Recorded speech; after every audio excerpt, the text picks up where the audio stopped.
Pengalaman tanpa teori itu buta, tapi teori tanpa pengalaman hanyalah sebuah permainan kecerdasan.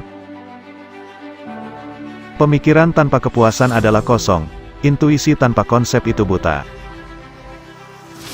Kedewasaan adalah kemampuan untuk menggunakan kecerdasan seseorang tanpa petunjuk dari orang lain.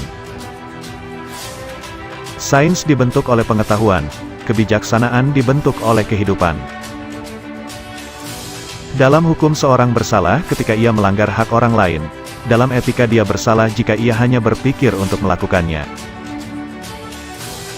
Sebuah perintah kategoris menjadi sesuatu yang mewakili sebuah tindakan yang amat penting untuk dirinya, tanpa dorongan akan tujuan yang lain. Meskipun semua pengetahuan kita hanya dimulai dengan pengalaman, itu tidak berarti bahwa hal itu muncul dari pengalaman. Satu-satunya objek dari alasan praktis adalah kebaikan dan kejahatan, karena hal yang pertama merupakan sebuah objek yang betul-betul diinginkan dengan sebuah alasan, hal yang lain merupakan hal yang harus dijauhi, tentu juga dengan sebuah alasan.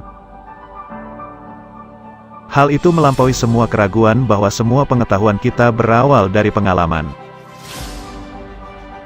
Kebahagiaan bukanlah sesuatu yang ideal jika memerlukan sebuah alasan untuk terjadi.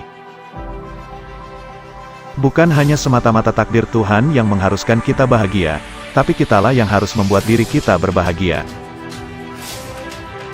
Jalanilah hidupmu seakan setiap tindakanmu akan menjadi hukum universal.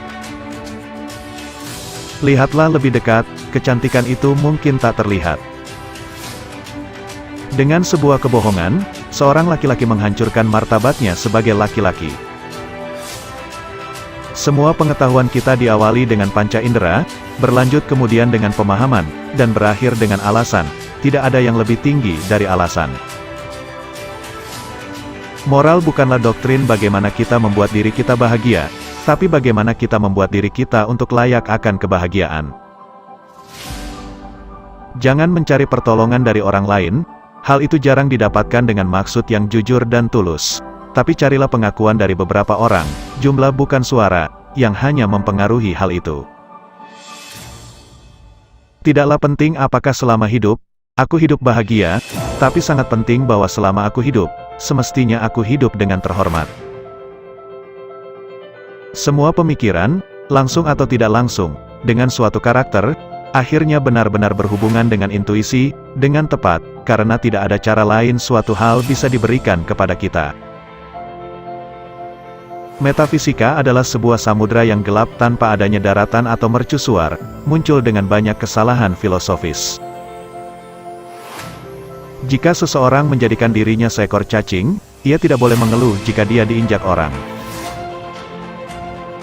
Ia yang kejam terhadap binatang juga menjadi kejam ketika berhubungan dengan orang lain.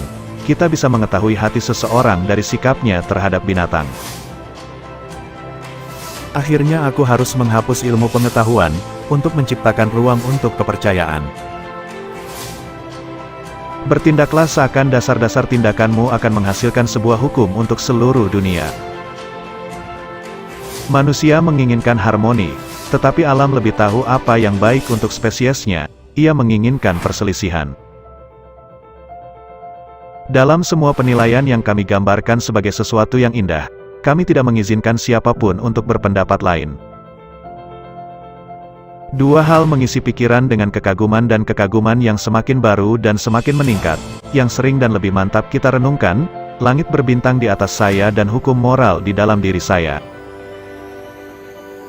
Jenius adalah kemampuan untuk secara mandiri sampai pada dan memahami konsep yang biasanya harus diajarkan oleh orang lain. Keseimbangan batin adalah kesadaran diri dari jiwa yang sehat. Argumen yang salah dan menyesatkan paling mudah dideteksi jika diatur dalam bentuk silogisme yang benar.